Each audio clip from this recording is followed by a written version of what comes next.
Iran যুক্তরাষ্ট্র উত্তেজনা এবং সাম্প্রতিক যুদ্ধবিরতির প্রেক্ষাপটে বৈশ্বিক অর্থনীতিতে নতুন করে আলোচনা এসেছে ডলার আধিপত্য। এই প্রেক্ষাপটে চীন ও ইরান সামনে আনছে বিকল্প আর্থিক ব্যবস্থার ধারণা।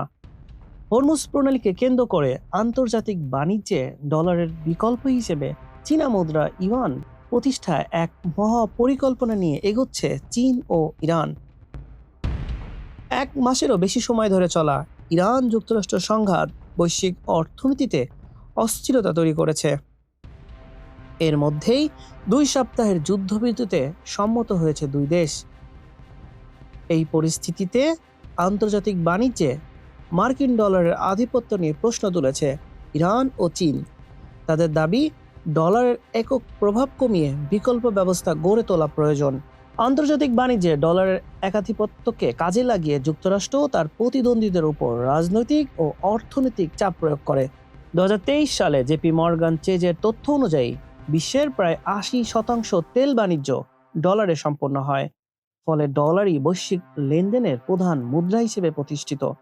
আন্তর্জাতিক মুদ্রা তহবিল IMF এর তথ্য অনুযায়ী গত বছর বৈশ্বিক রিজার্ভের 57% ছিল ডলারে, 20% ইউরোতে এবং মাত্র 2% ইউয়ানে। এছাড়া 2024 সালে আন্তঃসীমান্ত বাণিজ্যের মাত্র 3.7% ইউয়ানে সম্পন্ন হয়েছে। চীন ও ইরানের মতে ইউয়ানের ব্যবহার উভয় দেশের জন্যই লাভজনক। এতে যুক্তরাষ্ট্রের নিষেধাজ্ঞা নির্ভর আর্থিক ব্যবস্থাকে পাশ কাটানো সহজ হয় এবং দ্বিপাক্ষিক বাণিজ্যের খরচও কমে যায়। 2021 সালে স্বাক্ষরিত 25 বছরের কৌশলগত অংশীদারত্ব চুক্তির পর থেকে দুই দেশের বাণিজ্য দ্রুত বৃদ্ধি পেয়েছে। বিশ্বের জ্বালানি সরবরাহের অন্যতম প্রধান রুট হরমুজ প্রণালী।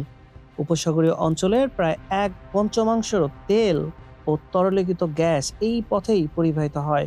ইরান এই প্রণালীতে কার্যত একটি টোল বুথ ব্যবস্থা চালু করেছে। বাণিজ্যিক জাহাজগুলোকে এখন ট্রানজিট ফি হিসেবে চীনা মুদ্রা ইউয়ান পরিশোধ করতে হচ্ছে। চীনও ইঙ্গিত দিয়েছে ভবিষ্যতে পেট্রো ইউয়ান বা ইউয়ান ভিত্তিক তেল বাণিজ্য বাড়ানো হতে পারে। চীন ও ইরান কৌশলগতভাবে সফল হলে অনেক দেশ নিজেদেরকে মার্কিন নিষেধাজ্ঞা থেকে রক্ষা করতে ডলার নির্ভরতা কমাবে।